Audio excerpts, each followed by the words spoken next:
Celtics. No Jaylen Brown, no problem for the C's yesterday against the Hornets as Jayson Tatum took over and scored 32 points, his most in a game since returning from injury, to power the Celtics to a 114-99 win. Tatum had his best shooting performance since his return as well, going 12 of 23 from the field, including 5 of 10 from 3. After the game, Jaylen Brown, supporting his teammate, tweeted out a quote, 50 wins in a gap year. See the little shamrock there as well? What message did Jayson Tatum specifically send to the association last night, Wendy? Well, this is the reality of the Eastern Conference right now. In a league that is, or in a conference that is packed with some teams at the top that are flawed and inconsistent. This was always a game changer when Jayson Tatum came back. He has shot the ball poorly by his standards, but looked pretty good. And you just knew this was going to start rounding into form, and it did. And, you know, look, I'm not saying that a game against Charlotte at the end of March is a statement game for a player of his caliber, but what you're not looking for if you're trying to beat the Celtics in the Eastern Conference is him to get going down the regular season, and that's what this was. And I also point out, Derek White also did not play in this game, and Peyton Pritchard had a brilliant game. And while there are 2 or 3 Celtics that are going to be asked to do things in this playoffs they've never done before, there's a number of Celtics that have tremendous records of getting it done. Peyton Pritchard is one of them. Jayson Tatum is one of them. And I also point out, this was a test weekend for the Charlotte Hornets. They've been one of the best stories developing. They had Philly in there on Saturday, Boston in there yesterday. They lost both games. Con Knippel, who's the leading candidate for the Rookie of the Year, had a stinker weekend. LaMelo Ball had a stinker weekend. So this was a bit of a soft playoff preview yesterday. Tatum came through with flying colors. Stephen A. Wendy, I beg your indulgence for a second before I answer this question, both you and Shay. I woke up this morning and I had no idea. Actually, I shouldn't say. I woke up, but then I took the red eye back here. And, so I get, and I'm in the car service coming home, and I'm sitting there going like, I'm seeing some report circulating that somehow, someway, it's breaking news, Wendy, that I've been unfollowed by Derek White. I mean, stop the presses. I just want to make sure that I'm clear about this, okay? I don't care whether an NBA player is following me or not. I don't care, to how they feel in regards to it. What I care about is whether or not I'm fair.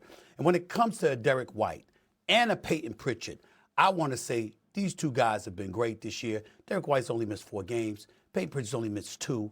These brothers can play. They both give me a 17 a game. I'm looking at the Boston Celtics. I think right now, regardless of their second seed in the Eastern Conference, they play the game the right way. They're a testament to great basketball in the NBA. I don't have a negative word to say about any of them. I don't give a damn who's following me and who's not following me. What I care about is watching great basketball, which they help to provide. I'm fans of both of them, and I damn sure I'm a fan of Jayson Tatum and Jaylen Brown. Let me get that out the way first. Secondly, as a Knicks fan, this Jayson Tatum story depresses me.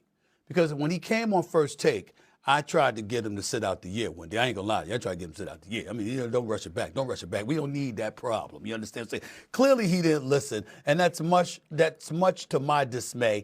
Because if Jayson Tatum continues to elevate and look better, this is not the same Boston Celtics team that existed last year. There's a little something different about them. And I think the Knicks, to some degree, caught them by surprise last year. I don't think that'll be the case this year because when you go into Boston in games 1 and 2, with Mikal Bridges playing the way that he played and beating the Boston Celtics last year, if you're the 2 seed and the Knicks are the 3 seed again, you're facing them in the semifinals again, just like you did last year. And if that happens, you're not going to catch the Boston Celtics by surprise this time around. They will be waiting for the Knicks, and they will be ready. It's going to be tougher for the New York Knicks to deal with a Boston Celtics team fully loaded, meaning with Jayson Tatum and Jaylen Brown available this go round. So this is not good news for me at all. But the bottom line is this. Jayson Tatum, who is a first-team All-NBA player, an NBA champion, a big-time player, class personified. This brother is elevating as it happens before our very eyes. I'm looking at him right now, and coming off his Achilles injury, I'm wondering, is he going to be able to hold up? Is he going to be able to hang? And the more I watch him, the more that answer is becoming a resounding yes. If that happens, that is a problem for the entire Eastern Conference. It doesn't matter who they play. Boston can beat anybody with a healthy Jayson Tatum, a healthy Jaylen Brown, with both Pritchard and Derek White playing the way they have played this year. And, of course, Kato, I mean, this brother, they got a big that's producing, all right? They don't even miss Porzingis, to be quite honest with you. Boston is a bit different. This is not the same team that they were last year. Everybody better watch out. Speaking of not being the same team, I'm just thinking about this now, the more we've talked about it. Doesn't it feel like the Celtics team has this proverbial chip on their shoulder? Like Jayson Tatum feels like he's coming back from obviously injury. He's got something to prove. Jaylen Brown, I know, has always been vocal, but it feels like he's particularly more chatty this year in terms of just defending this team. Go ahead, Wendy. Do you agree with that? Yes, but.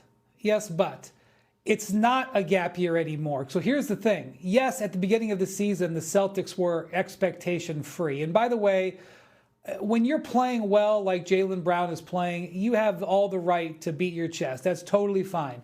It wasn't just the outside world that thought this was a gap year. The Celtics organization thought it was a gap year. Do you know how we know that, Shay? Because they salary dumped a huge section of the team. Now, I don't blame them. That's what they should have done because they were facing enormous tax penalties. They had older players, but they dumped Drew Holiday. They dumped Kristaps Porzingis. They said goodbye to Al Horford. They made moves to get down under the luxury tax because they thought this was a gap year. Don't just say that to the outside world. Say it to your own organization. But here's the reality. Tatum is back now. He looks good. They are the favorites in the Eastern Conference. This is no longer an expectation-free zone. So the Celtics are going to be living in that. And I will say, one game I'm looking forward to on the rest of the schedule, Stephen A., next Thursday, Celtics-Knicks. We talk about how the Knicks have struggled against the better teams in the league. Well, they are 2-1 against the Celtics this year, but they obviously haven't played them with Tatum.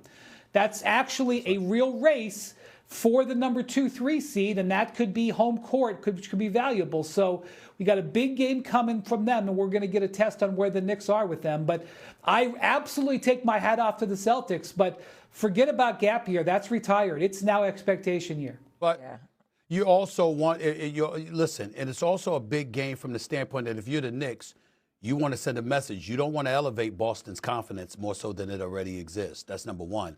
And in the case of Jaylen Brown, it's not just the MVP. You understand? But it's also a team that felt they should have handled their business last year. So vengeance is on their mind whenever they're looking at the Knicks, just like it is for Detroit. They're just not as flagrant about it and demonstrative about it as the Detroit Pistons have been. So we get that part as well. So it's going to make for a very, very interesting game. Make no mistake about it. But in the end, again, I'm looking at the Boston Celtics from top to bottom. Mazzulla has proven to be a hell of a coach. My man Sam Cassell and the rest of those assistants on those coaching staff, we should all be expecting them to be interviewed for head coaching jobs with the job that they've done. This has been a phenomenal job done by the Boston Celtics organization, from Brad Stevens all the way down to the coaching staff and the players. They have really, really boded well for themselves, but obviously finishing the job basically matters. And it's one thing to get to a conference finals and to lose.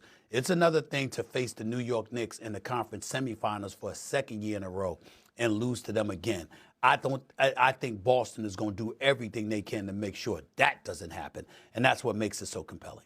Obviously, we saw that the Boston Celtics can win without Jayson Tatum. Now they're 8-1 when Jaylen Brown does not play. It doesn't matter who's on the floor. You said it, Stephen A., top to bottom. This team has been spectacular. Coming up here